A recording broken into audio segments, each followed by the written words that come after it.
Olá, seja muito bem-vindo. Mais uma vez, é muito bom estar em sua companhia. A partir de agora, você acompanha comigo as notícias do Brasil e do mundo. E eu vou começar essa edição falando de economia. Olha só, a liberação de 4 bilhões de reais esquecidos em bancos deve ficar para o ano que vem. O dinheiro a ser devolvido vem de contas correntes ou de poupanças encerradas e não sacadas. São valores de cobranças indevidas de tarifas ou de obrigações de créditos previstas, cotas de capital e rateio de sobras líquidas de associados de cooperativas de crédito e grupos de consórcios extintos, resíduos de PIS/PASEP e até mesmo saldo em FGTS. A segunda etapa do programa tinha previsão de liberar 4 bilhões e 100 milhões de reais a pessoas físicas e jurídicas de todo o país. Ao todo, a estimativa era disponibilizar 8 bilhões na economia. Na primeira fase, encerrada em abril, foram disponibilizados 3 bilhões e 900 milhões de reais, mas apenas 8%, ou 321 milhões de reais, foram solicitados pela plataforma do Banco Central. A segunda fase do programa para sacar dinheiro esquecido em instituições financeiras deve ficar para 2023. A consulta ao sistema de valores a receber estava prevista para ser retomada em 2 de maio, mas foi suspensa inicialmente por causa da greve dos servidores da instituição, que terminou em julho.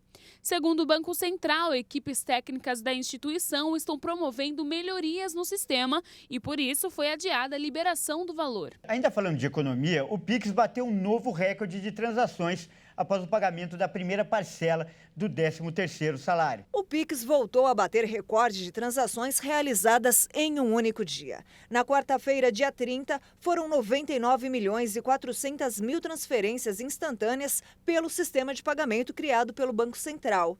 A marca coincidiu com o último dia para o pagamento da primeira parcela do 13º salário.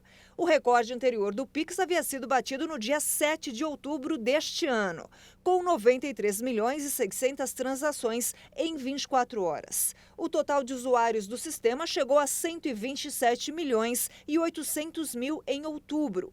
Em setembro, pouco antes de completar seu segundo ano de existência, o Pix alcançou a marca de R$1 trilhão em transações em apenas um mês.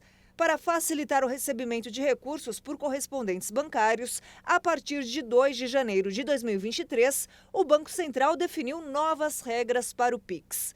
Pelas medidas anunciadas, os bancos não são mais obrigados a impor o limite de valor por transação, e sim por período de tempo. Outra alteração foi relacionada ao horário noturno, em que as limitações podem começar mais tarde e o valor disponibilizado ficar menor. O Banco Central informou ainda que vai aumentar o valor do limite para a retirada de dinheiro pelo Pix Saque e pelo Pix Troco.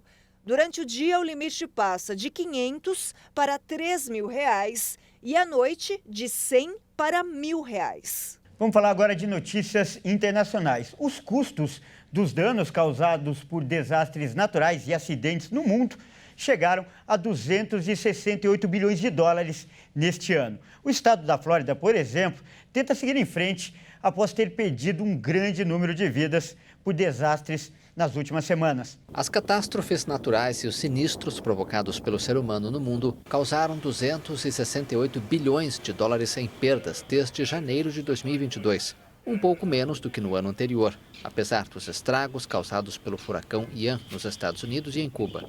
Esse valor corresponde a 1,3 trilhão de reais.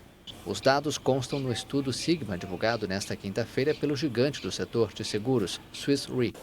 Do montante total, a imensa maioria é atribuída às catástrofes naturais, um valor de 260 bilhões de dólares. O furacão Ian, junto com outras tempestades de inverno na Europa, as inundações na Austrália e na África do Sul, assim como as tempestades de granizo na França e nos Estados Unidos, representam perdas relacionadas com as catástrofes naturais estimadas em 115 bilhões de dólares, afirma um comunicado da companhia. A catástrofe natural que gerou mais perdas econômicas este ano foi o furacão Ian, que causou estragos nos Estados Unidos e em Cuba. Este fenômeno meteorológico acarretou custos entre 50 bilhões e 65 bilhões de dólares, detalhou a Swiss Re. Vamos falar agora de Copa do Catar. Nós vamos mostrar agora a história de um brasileiro que bateu um recorde de jogos assistidos em uma única Copa. Acompanhe.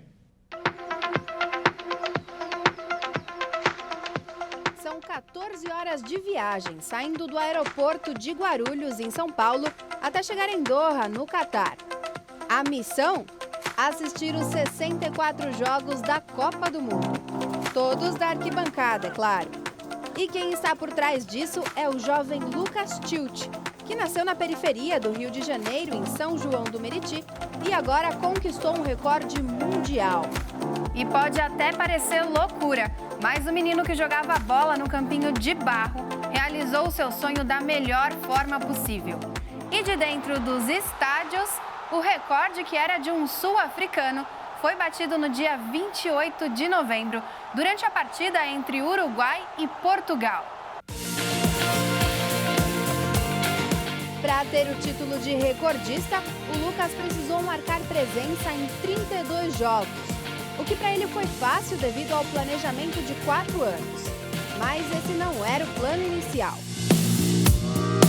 Eu tive essa ideia da Copa 2018, quando eu não pude estar na Copa 2018, que eu fiquei um pouco frustrado, porque eu queria muito estar presente na Copa 2018, e eu vi que ia ser um pouco complicado, até eu poderia fazer um esforço maior para ir, só que aí eu ia acabar sendo um pouco irresponsável em relação às minhas economias, né? E aí eu abri mão da Copa 2018 e falei, em 2022 eu tenho que estar presente, sim ou sim, não tem outra opção.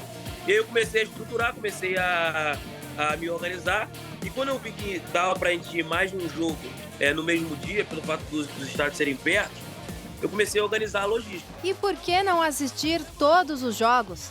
Os estádios do Catar, todos concentrados em Doha, facilitam os planos um tanto quanto audaciosos do torcedor.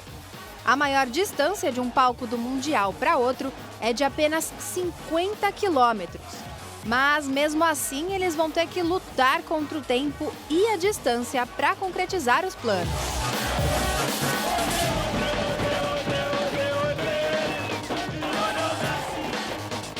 A experiência é única e cansativa. O dia dele começa no dia anterior. Ao chegar do último jogo, que termina meia-noite, ele vai até o hotel, já toma um banho e deixa tudo separado. No dia seguinte, o horário de acordar é às 10. E aí ele toma um café reforçado, que é quase um almoço, e quando dá meio-dia, parte para a maratona de jogos.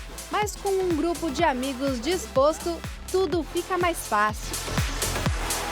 A gente não consegue parar, por exemplo, o carro dentro do estacionamento do estádio.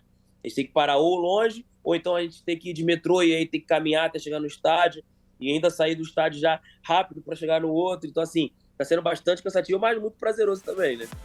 Além de toda essa logística, o influenciador precisou investir pesado. Uns 500, 400 mil reais. Questão de todos os ingressos da Copa, passagem, hospedagem, alimentação, está sendo mais ou menos isso, entre 400 e 500 mil. Só para a gente ter uma noção, os ingressos dos jogos podem variar de R$ 365 a mais de R$ 3.000. Olha, o que a gente sabe é que depois do Lucas e dos amigos dele, vai ser muito difícil alguém conseguir tirar o recorde. Afinal, as próximas Copas do Mundo acontecerão em países onde a logística não favorece. E mesmo tendo assistido a mais jogos que o agora ex-recordista sul-africano, o Lucas continua batendo o próprio recorde dia após dia.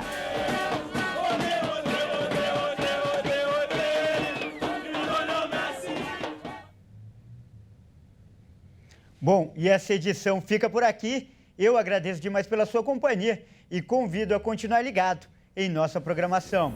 Até mais!